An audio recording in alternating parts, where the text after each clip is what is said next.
Welcome back. The news in detail now. Interior Minister Mark Woyongo is asking striking doctors to return to the negotiating table as they step up their strike by withdrawing all emergency services. Doctors have been on strike for about a week now, pressing demand to get conditions of service.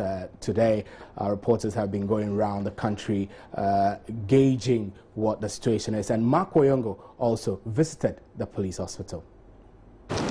Let me also add my voice to the several appeals to our brothers, the doctors in our public hospitals to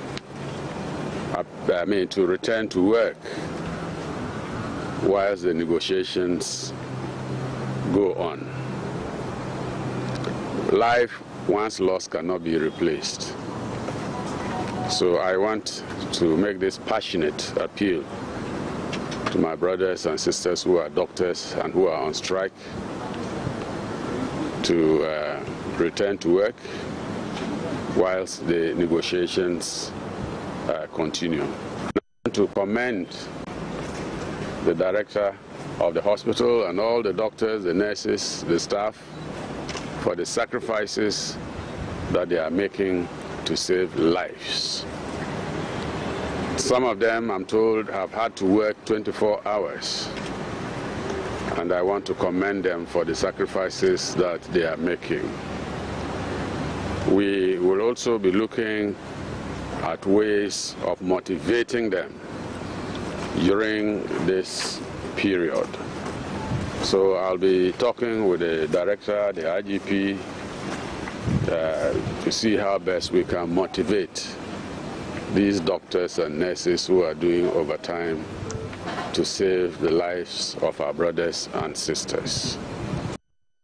Right, so our reporter Emefa Ewenamatiamwa Eli was on the tour with the Interior Minister to the police hospital. Is joining us in the studio now.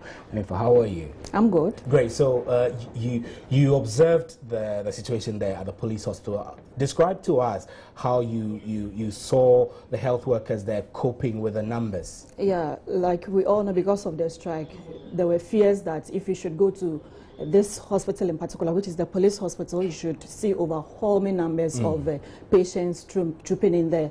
But that wasn't rather the case. They rather seem to be, the hospital officials, they seem to be managing the cases so well. I happened to speak to one of the patients who said she came in within 30 minutes. A doctor had already taken care of her, and she was on her way out of the facility. And generally, I've been speaking to some of the hospital officials who admit that, yeah, the situation, the cases they have been seeing on regular days have really increased. And for that matter, you have almost all their beds getting full now, but then they have created, they've made provisions for the numbers, yes, that they'll be expecting to be trooping in. So you will see things that have been mounted just in case the numbers get swollen. Then they'll push those cases to those areas to be taken care of. And yeah, basically that is it. They are really containing the situation. It's not that overwhelming to the situation to the extent that they can't manage. Yeah. So what was the impression of the Interior Minister when he got there? Yeah, Mark Woyongo. He, according to him, he's impressed, having gone around and looked at the provisions the hospital authorities have made so far to accommodate to the situation. So far, he's very impressed, and he's encouraging them, especially the doctors, to stay on. Some of them have had to work for 24 hours and more, which is out of their normal schedule. But then he encourages them to stay on. He knows they are making sacrifices, and then they are looking at possible ways of motivating them to keep them doing what they are doing. So these are doctors and nurses who, by their association with the Ghana Police Service, are unable to join the general strike by the GMA. But what did they tell you? I mean, as you interacted with them and trying to find out how they're hoping to cope with the rising numbers when it comes, what did they tell you, really? Okay, the doctors themselves wouldn't speak to the media on the issue. I think it's an administration stance they've taken. But those who would speak to the media, I'm referring to the director of the medical director at the police hospital, who is in the person of COP Seidu Zakaria. He tells me, so for those on duty are willing, they are ready to do their work. Yeah, so we can take a listen to him. The numbers have increased. Normally, we would see about 500 patients. Now we are seeing 600 patients. And then all our inpatient beds are now full. So there is a tremendous increase. So that you can see why we are making tents and extending into the corridors. We are using whatever available space to help humanity. That's the only motivation. How about the emergency cases? Has there been any which has gone beyond your ability to manage given the situation? We have a specialists, most of the 4 basic areas: child health, surgery, medicine, obstetrics and gynae. We have competent specialists in there. Yes, we don't have, orthopedic surgeons, but we have 2 who are training now. So if they are not working in Kolebu, we're going to give them order to come here and help us here. So those are the measures. Does the administration have the capacity to care for them, meet their, as they work? Obviously, there will be a means of motivation to keep them working. Does the administration have the ability to sustain them? Remember, we are police service, and the mandate is to work, you understand, to protect life and property. There are a lot of colleagues, policemen in the conflict areas, Bimbila, Wa, they are there, left their comfortable homes and they are working. So the general police are trained to do that, and we are also trained to meet crisis. So at the moment, this is the situation. Suddenly, if motivation comes our way, we'll take it. But this is our calling. Thank you very much. You're welcome.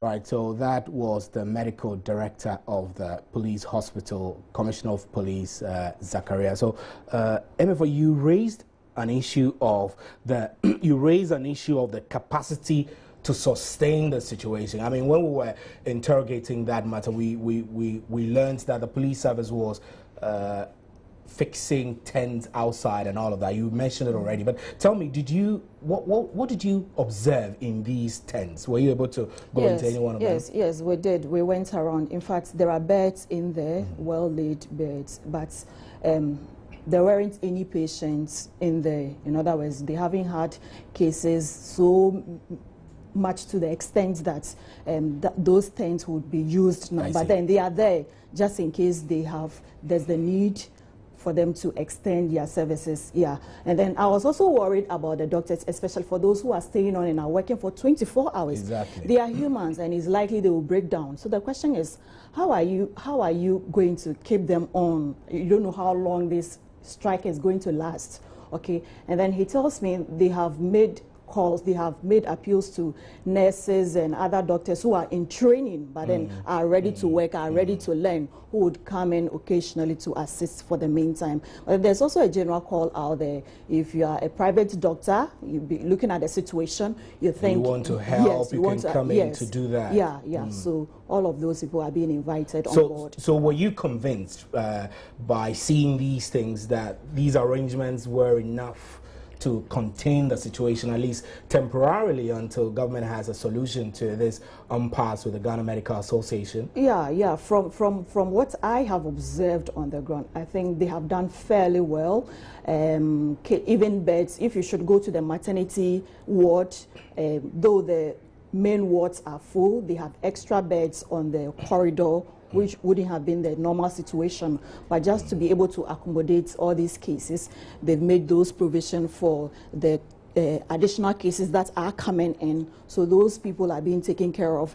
And then there was this other temporary structure on the compound, kind of also attending to these pregnant women, which didn't used to be their normal reporting centers for treatments. They are there taking care of them. Okay, Emefa, we're grateful for your time on Joe News today. Our reporter Matilda Femega is also on the rounds and is currently at the Ridge Hospital, which is expected to be one of the hospitals to be hard hit by the decision of medical doctors to withdraw their services across the country. Matilda is online now. Matilda, good afternoon and thanks for joining us. Hello, Steve. Good afternoon. Yeah, so tell me quickly what you have observed there at the Ridge Hospital as of now. No, I left Ridge Hospital a while ago. I'm back to Solebu, where I've been hanging around the SMU Surgical Medical and Emergency Unit. So far, I've seen 2 ambulances coming, and doctors have received these patients who have just been brought in. You know, one critical thing that doctors told me off camera is that they don't want it out in the public that they are on duty and attending to emergency cases. I visited the child health ward where I saw a number of doctors going about their usual activities. As the maternity ward to a pregnant woman in labor was also brought in, she was also attended to.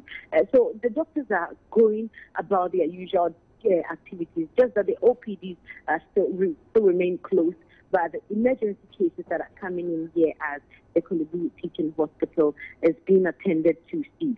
Right. Matilda, if you could reposition yourself well so we can hear you clearer. But if I understood what you said, it means that although there being a call for a strike by the Ghana Medical Association, there are a handful of doctors still on call at the Kolebu Teaching Hospital to attend to emergencies. So, exactly, Steve. You find a handful of them as the board. Our cameras are not allowed inside today. This is simply because they don't want it captured that they are post and then they are attending to emergency cases today. Right, I can understand. So did they give you reasons why they felt obligated to go to work on a day that their association is asking them to stay off? One thing they tell me is that though it's a directive, they decided that today they are going to withdraw emergency cases. Looking at the nature of cases coming in this morning, like the pregnant woman who was in labor, they just go on and send this woman away. Where would she go? So it's out of a how come they had to attend to this pregnant woman who came in. But the other have also come in. They tell me they are also referral from other hospitals and take these patients to also walk away. That's how come they had to attend to them. Right. Matilda Femega, we're grateful. Quickly, before you go, can you tell us what the situation was at the Ridge Hospital, where I'm told that Matilda Femega is off the line, and we apologize for the poor quality of her reception. I think where she is, we couldn't get clarity of line. But moving on, Secretary General of the Trade Unions Congress, Kofi Samoa, has criticized what he describes as government's lackadaisical approach to the concerns of workers. The remarks follow recent spate of industrial actions, including the strike by the Ghana Medical Association. Mr. Samoa says government could have proactively averted most of the strikes. If problems arise, if labor concerns arise, if workers' demands are made, I would advise that the bodies and institutions whose duties they are to ensure swift and handling of these issues in dispatch do it. I suppose that if we do that, strike is a right, but it is the last weapon which normally are used. But what do you say to those who say that, I mean, even before you start negotiations, you don't say that, I mean, you don't threaten the employer, or you don't even threaten the employee, but before this negotiation started, you know, there were clear guidelines that the first week the doctors were withdrawing OPD services, the following week they were going to withdraw emergency, which will finally culminate into they resigning. What's the position of the TUC on this? No, the point I'm driving home is that since we are trying to amicably resolve the differences. I don't think this is the time to apportion blame here and there. But what we think we should be doing at this situation, given the challenge on our head, is to ensure that we rarely call on, and that's the call we've made, call on both parties going back to the negotiation table, forgetting about what has happened, and then negotiating in good faith. They went back to the negotiation table yesterday, and indeed we heard also a statement that came from the president saying that he's not going to do anything outside the budget, which in a way incensed the doctors who are saying they are going to carry out their next line of action. I would have loved strongly not to react to what the president said. He's the #1 person of the country. Perhaps since in a situation like this that there is an impasse, I would have loved that such a thing do not even come from him as the president, but in the negotiation table, these issues, because negotiations are normally regulated by principles of ability to pay, budget, what have you. UTAG also declared another strike over their book allowance. Apart from UTAG, now we know pharmacists are on strike. Other labor unions keep on threatening to equally join the strike. What's happening at the labor front? Largely there are outstanding issues. I really told you that these are implementation of single spine related issues. So these petty issues have been outstanding. We are convinced that at the end of the day, right now negotiations are going on category 2 and 3 allowances, base pay, minimum wage and other things. So along the line, the only assurance I can give to you is that things will be under control if there is that element of mutual trust and respect and people get back to the negotiation. We hope the interventions that we are doing will help solve the problem quickly. Finally, do you see a headway in this issue? Because it appears it's a deadlock now. I'm talking about the doctor strike. They are making their own demands. Government says, look, I can't do what I did not include in my budget. How are we going to come out of this issue? If they get to the negotiation table, I can assure you, the things that are being said, be it government or the doctors, when they get to the negotiation table, we are convinced that they will be able to find solutions. They've been there, several times, and it's not. They started and it didn't go far. I can assure you that when they go back, all the things that are being mentioned will be taken into consideration during negotiations. The ripple effect is now, the concern for many Ghanaians. That is what we are intervening, and we are calling on all those who are on strike to resume duty whilst negotiations continue. The doctors say clearly they are not listening. They won't listen. I am convinced. We've been talking to them. You've spoken to them? We talked to them. They were part of this meeting that really came out with the statement that we're talking about. So I'm convinced that we've been able to resolve these issues. Right, you're watching Joy News Today with me, Stephen Anti. We have more news for you. Do stay.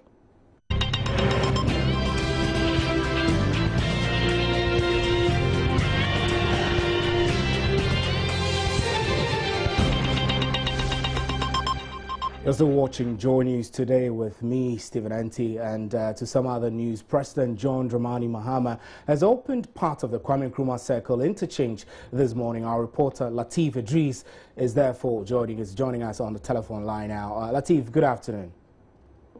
Yeah. Right, so Latif, quickly run us through which parts of the interchange is now opened to traffic. Yeah, the first phase of the whole project has been completed and President Mahama just commissioned it. Now we have two of the flyovers that have been commissioned, one connecting Sawam to Accra and then one connecting Achimota to Accra Central.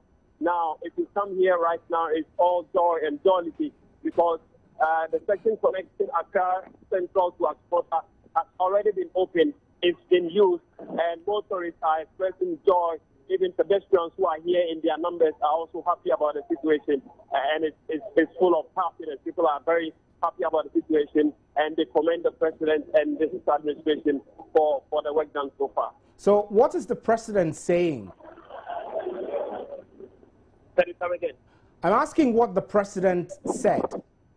Yeah, the president, commissioning this one, he made mention of the fact that this is not the only project that, as far as road networks are concerned, this isn't the only project they are commissioning. And the fact that there are other projects that are ongoing, and somewhere next month he has promised that he's going to commission yet another road project in the national capital. Now, from here, the president moves straight to the Odo River, where the dredging is taking place, to inspect the whole dredging process, and then he left with his entourage. Right, and so quickly, I know that the construction of this interchange caused heavy traffic in that part of Accra. Can you tell me, after the commissioning and opening to traffic, whether it has eased traffic congestion in that area? Yeah, like I just said, the section linking Accra to Achimota is now open.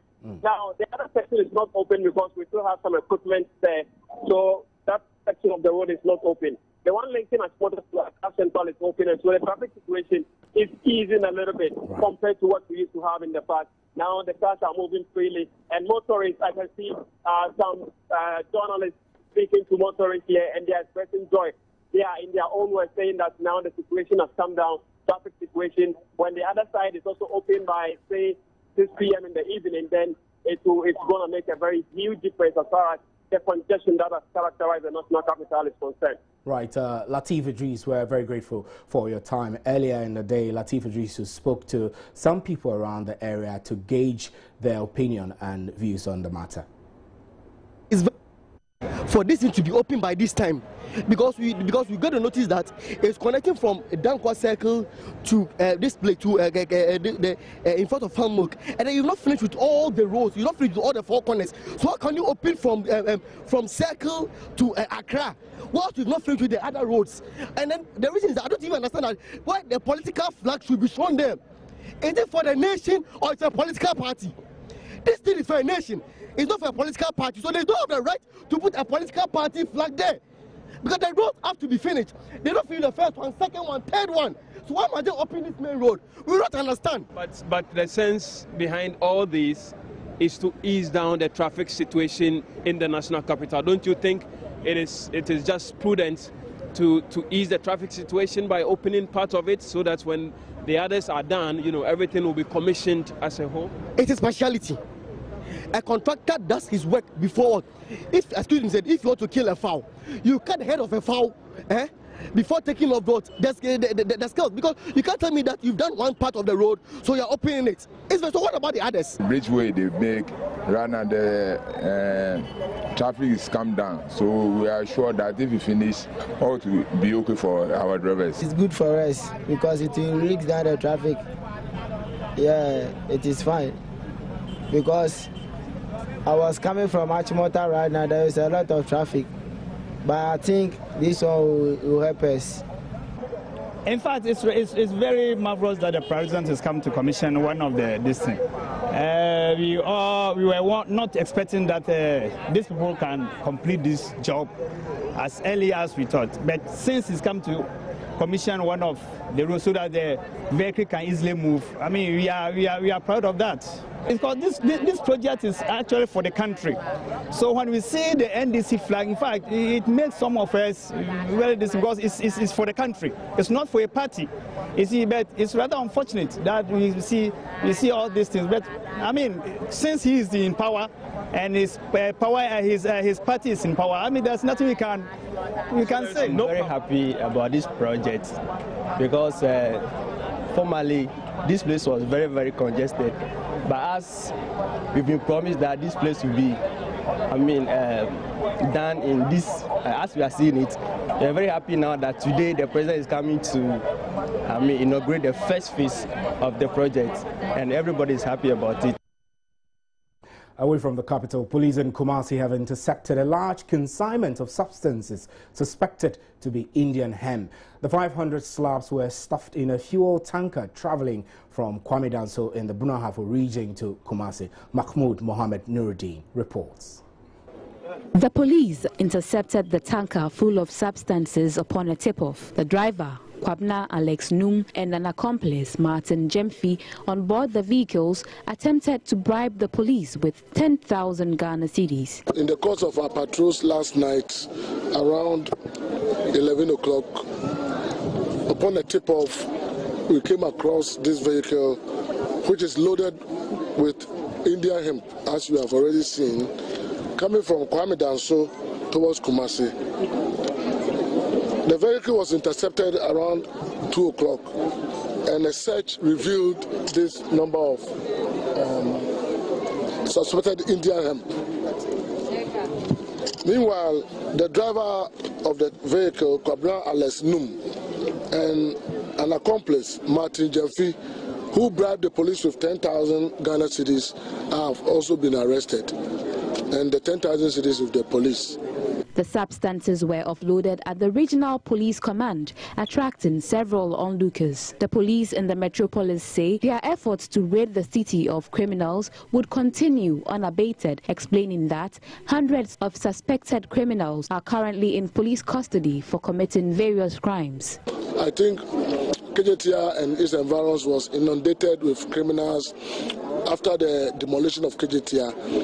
And so far, I think about 100 people have been arrested, suspected criminals, which you will see. And all of them, their pictures and fingerprints have been taken so that in the course of the week or next time, when somebody is robbed or his pocket is picked or violently dispossessed of his property, he can come to the police station, look through the album, and see whether the person is the one he's talking about or not. In a separate development, Regional Police Commander DCOP Kofi Boachi paraded Baba Seidu, suspected of killing an Islamic muezzin at Alaba. DCOP Kofi Boachi also spoke about the arrest of one of the drug kingpins in the city some 6 weeks ago. The kingpin of the area, the one who used to supply drugs to them, have been arrested almost 6 weeks ago. And when he was arrested, we got, and you have to know this, we got 72 heroin, 0.6896 grams of cocaine, and 2.7262 grams of speedballs, which is a combination of cocaine and heroin. So it's not kilograms, as has been speculated and being talked about. And I don't think it's the highest that has been arrested. But for this, I think the ingenuity and the strategy that they are using in terms of the is quite amazing.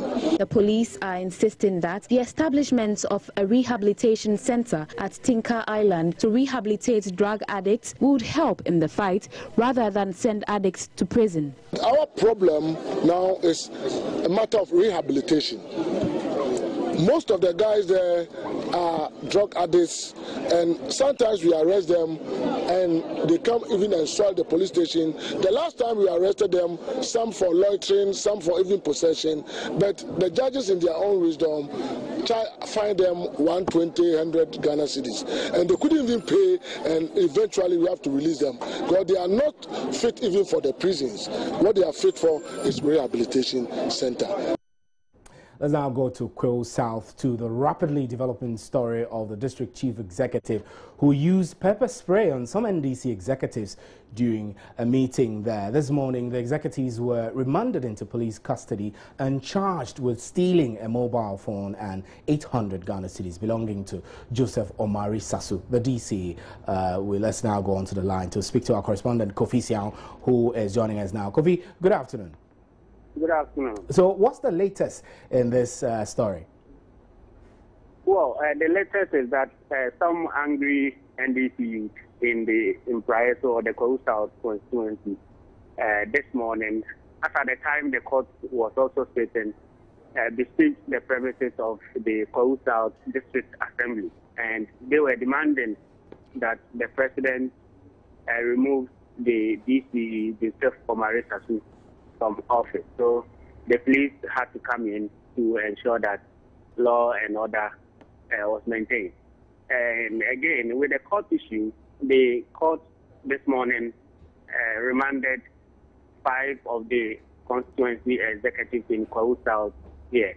And what the charge against them is that they've stolen the mobile phone of the district chief executive and also an amount of 800 Ghana cedis belonging to Joseph Omari Sasu, the DC. So the court said, well, go and rest in the custody of the police. So the case is called again. So that is the latest this afternoon. Right, but what about the DCE? I mean, these people are being arrested and prosecuted, but what about the DCE who sprayed pepper into some of the executives' eyes? The concerns of the constituency executives are that, well, we were first to report the incident to the police, but they are surprised that the police did not invite or arrest the DCE. But what the police did was to go in and arrest the executives rather and put them before court. So they are surprised that the police did that, and they believe that because the DCE is the chairman of the Security Council in the district, so he used his powers as the chairman of the council and ensure that the executives who had earlier on reported for the DCE to be arrested were rather arrested. Right, so are you able to tell us what the atmosphere is at the Assembly's offices currently? Well, when they came there earlier, the place was very charged. They were, I couldn't place a number on the number of people who besieged the place because there were many, and they were demanding the removal of the DC. But as of now, it's cool. The temperature here or the atmosphere is also very calm. Right, thank you very much. That's our correspondent Kofi Siam. My name is Stephen Anti, and you're watching Joe News Today. We'll be right back with business.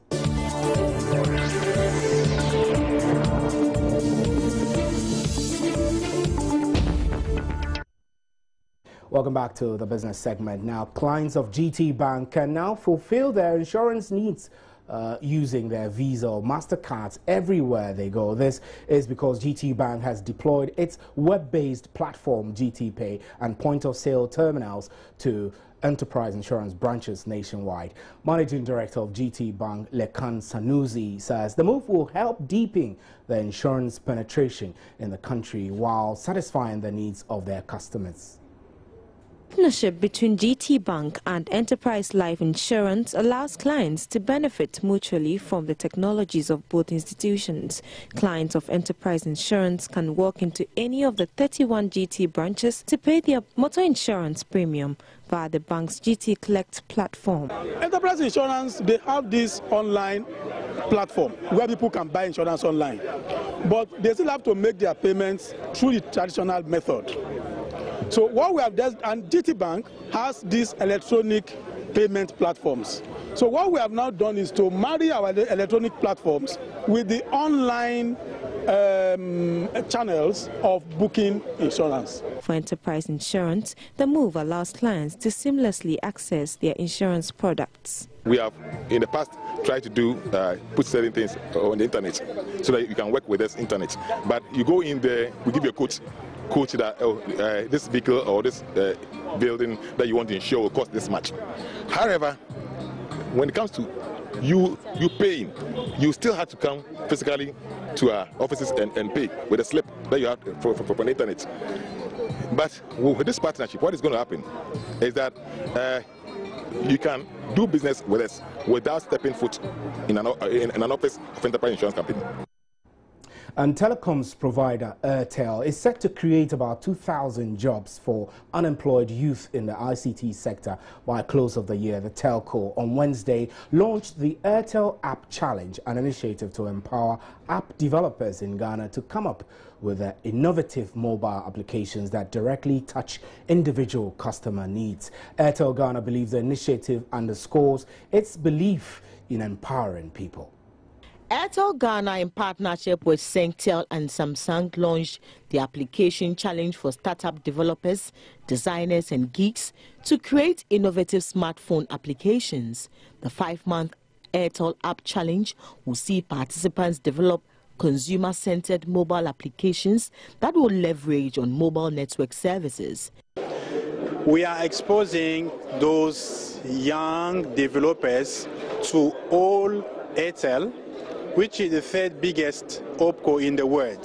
So they will have access to 17 OPCO countries in Africa to sell their app.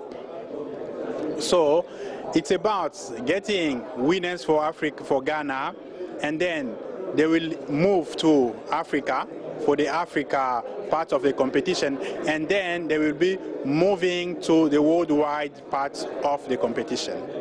Director General at the Kofi Annan ICT Training Center, Dorothy Gordon, tells Joy Business the initiative is an amazing opportunity for young individuals to be placed in a production situation which will help transform the country's economy. She said the expansion of the Ghanaian market is a source of encouragement for the developer community. And what we're seeing is the Ghanaian market for digital apps is really expanding exponentially. There's so many people who are now using smartphones in Ghana. We have to ask ourselves, are Ghanaian developers going to be able to make money off that potential market? Or will we always be going to app stores and buying apps which were developed in other countries? So for me, this Airtel Apps Challenge really encourages the Ghanaian developer community. The initiative will pitch winners from Ghana and other countries against each other in a continental competition. Airtel Africa will provide operational support by running campaign promotions, while Singtel and Samsung provide mentorship programs for the regional winners as well as the final in November 2015.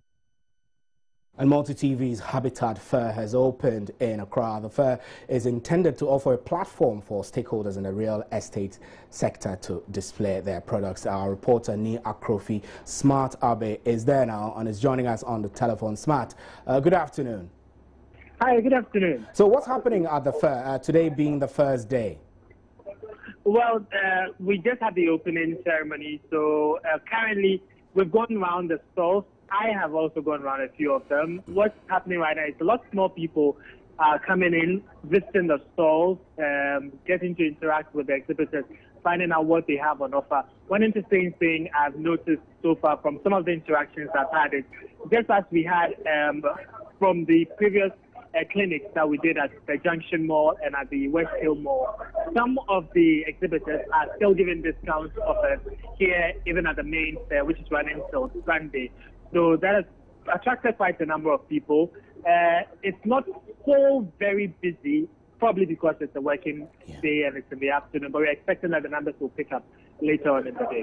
Right, Ni Akrofi Smart Abe, we're grateful for that snap update. The Habitat Fair is currently ongoing at the Accra International Conference Center and will be on till Sunday. My name is Stephen Anti. We'll take a break here and we'll be back with sports.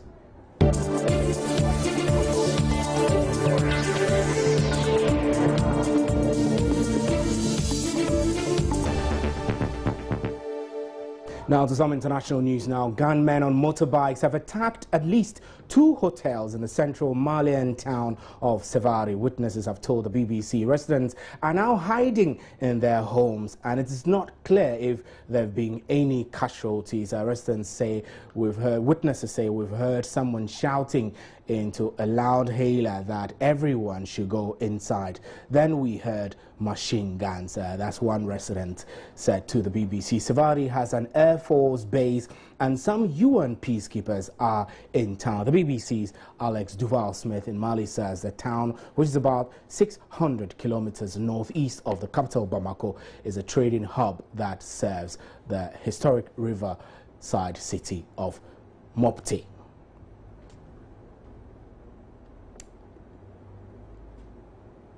And that's all for the news now on Midday. My name is Stephen Anti. For more news, you can log on to myjoyonline.com. So that's it for the news today. My name is Stephen Anti and we're grateful for your time. Before we go, a quick look at our top stories. Minister of Interior Mark Woyongo is asking doctors to return to the negotiating table as they strike and withdraw their services at emergency wards across the country. For more news, log on to myjoyonline.com. Good afternoon.